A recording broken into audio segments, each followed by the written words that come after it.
following situation that has occurred is based off a true story. The names have been changed to protect the identity of those involved, and also to portray a more cinematic feel to the plot. This is intended for audience members 17 and older due to the explicit language used. The two main characters of the situation are Rico and Sarah. The protagonist of this film is Rico, and the antagonist is named Sarah. We shall now replay the events that occurred on a cool fall October day. It was a beautiful day for football, as thousands of Spartan fans arrived hours early to the stadium in order to secure a good seat and see our team face the biggest rival from our school and state.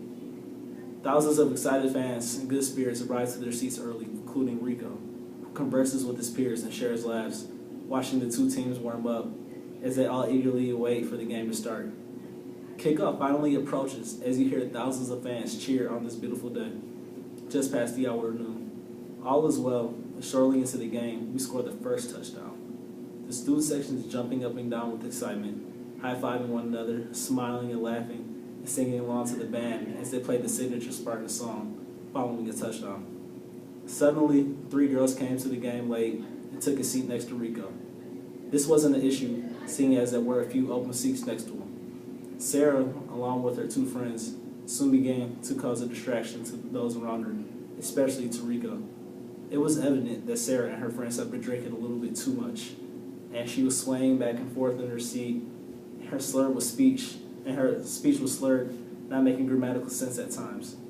She began to pick up the free fan that was provided to the fans in the student section and spread the fan open and hit Rico on the shoulder repeatedly. Rico remained patient, knowing that she was intoxicated, and politely asked her to stop. She stopped for a few minutes, but then she started hitting him 2 to 3 more times. Frustrated at this point, Rico snatched the fan, grabbed it from her, ripped it up, and the students around her began to cheer as they were fed up with her shenanigans. In retaliation, Sarah became upset and began to cuss at Rico, saying vulgar things such as, "Who the fuck do you think you are? I'm going to call security and get you kicked out." Rico stands there and ignores her. Keep in mind, she was still intoxicated at this point. Rico is completely sober, did not have one drink the entire day. Sarah, becoming even more frustrated by Rico's lack of response, goes on to say, "Do you know who I am? I can get you kicked out this university. I went to school with the athletic director's son, and I also work for a politician who helps people like you, black people, and other minorities in college to get accepted into MSU, so you should be thanking me." Sarah, who was white, and Rico, who was an African-American male, in such disbelief of what she just said, Rico was shocked and just responds with, "Wow," and shakes his head. Inside, he is upset, but he plays it cool because he did not want to cause a scene at the game. The other students who heard Sarah's comments were angry with her already, but those comments just really took it over the top.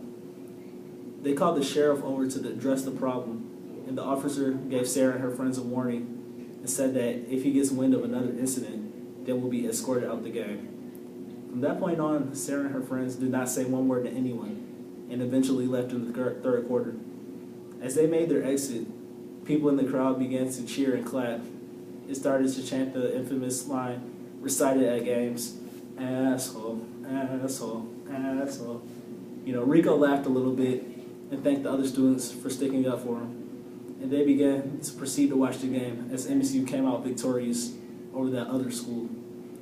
Even this unfortunate issue couldn't stop Rico and others from enjoying the game. In case you didn't know, the story about Rico is actually a story about me. The end. All right, now I'm explaining social inequality. The social inequality in this scenario is when Sarah brought up the fact that the legislator works to help young minorities in college, and she assumed that Rico was a beneficiary of this type of assistance solely based off his race as a minority. Sarah unfairly made a comment based on Rico's race, which she indicated was his master status as being a black male, so it made it justifiable to make that comment. Sarah, a white woman, is part of the dominant ethnic group, the most advantaged group, and is privileged enough to say that because Rico is not a part of this group.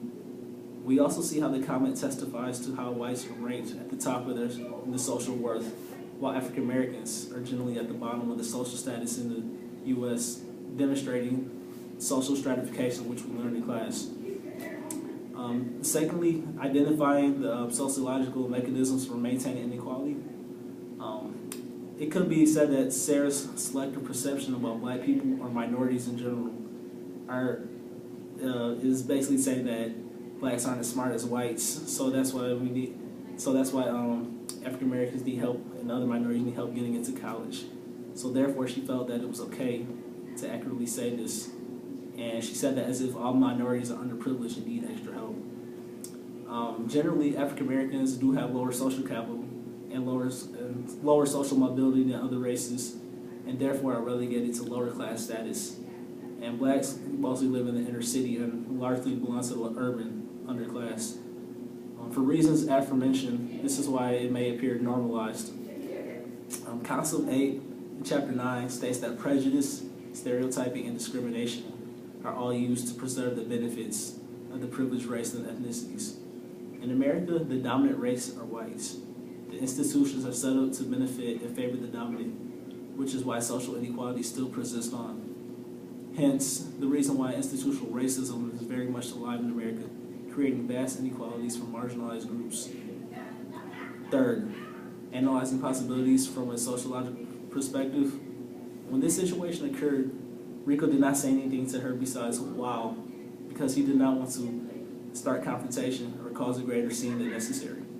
As a black man in America, this was not the first time I, Rico, encountered a social injustice due to my race, and it will not be the last time. I personally feel as if I handled the situation correctly given the circumstance. Sarah was intoxicated and was not in the correct state of mind to have an intellectual conversation. But Sarah made this stereotypical comment, which was quite offensive.